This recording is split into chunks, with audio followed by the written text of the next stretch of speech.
Hi, my name is Paul O'Rear.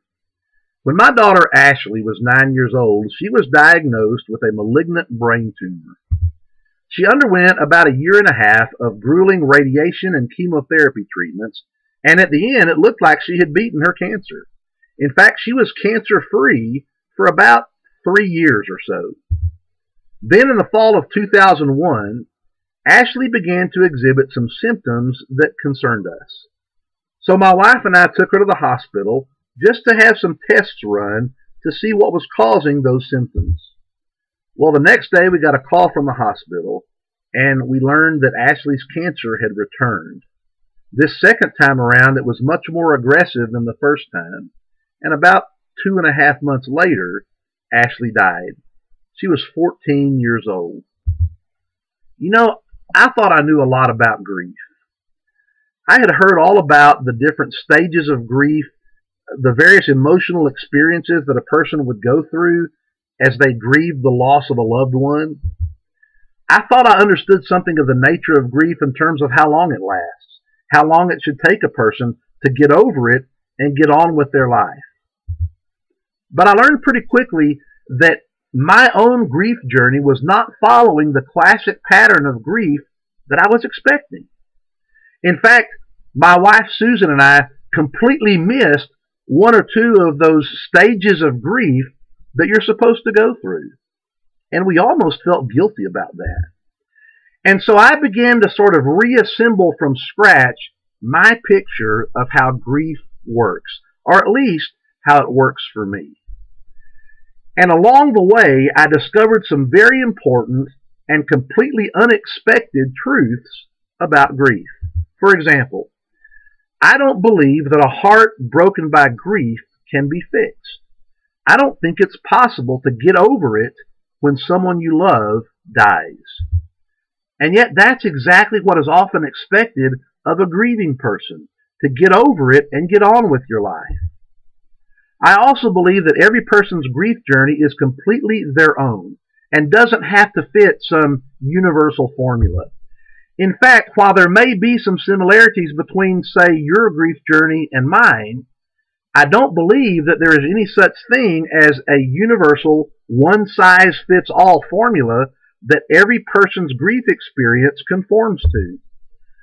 I believe it's an intensely unique and personal experience, and that each person should be given the space to grieve in his or her own way.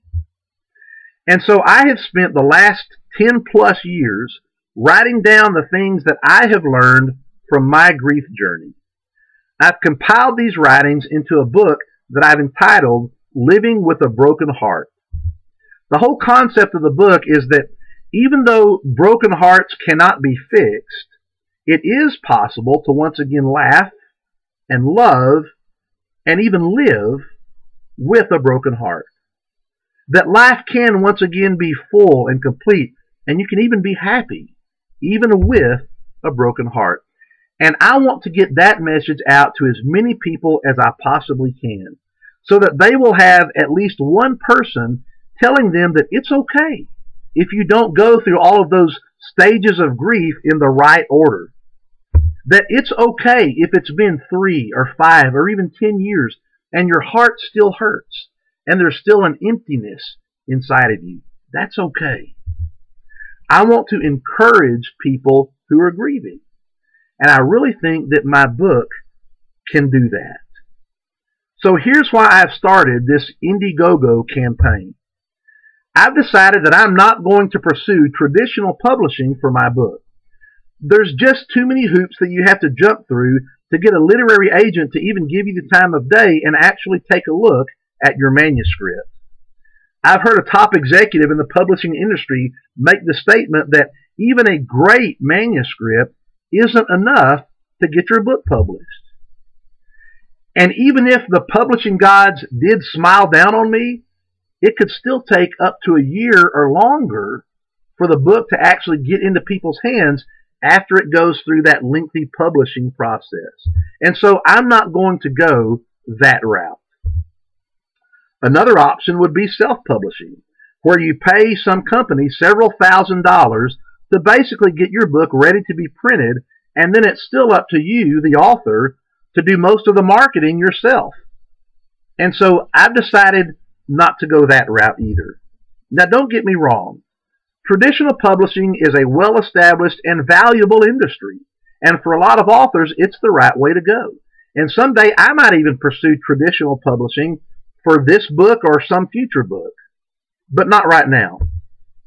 And self-publishing is a growing and vibrant industry with several companies that are rising to the top, and they're doing it the right way. In fact, I know several authors who have chosen to go that route and have had varying degrees of success by self-publishing their book. But I've decided to go a different direction with my book. Because of the relatively low upfront cost, the quick turnaround time, and the huge potential audience, I have chosen to publish my book, Living with a Broken Heart, directly to Kindle and perhaps other e-readers as well. For around $900, I can purchase all of the software and training and support that I need to get my book published to the Kindle, and can even pay the bills for this campaign.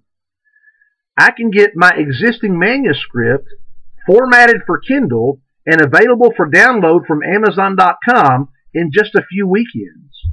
And so this book could be in people's hands within a month after this campaign has finished.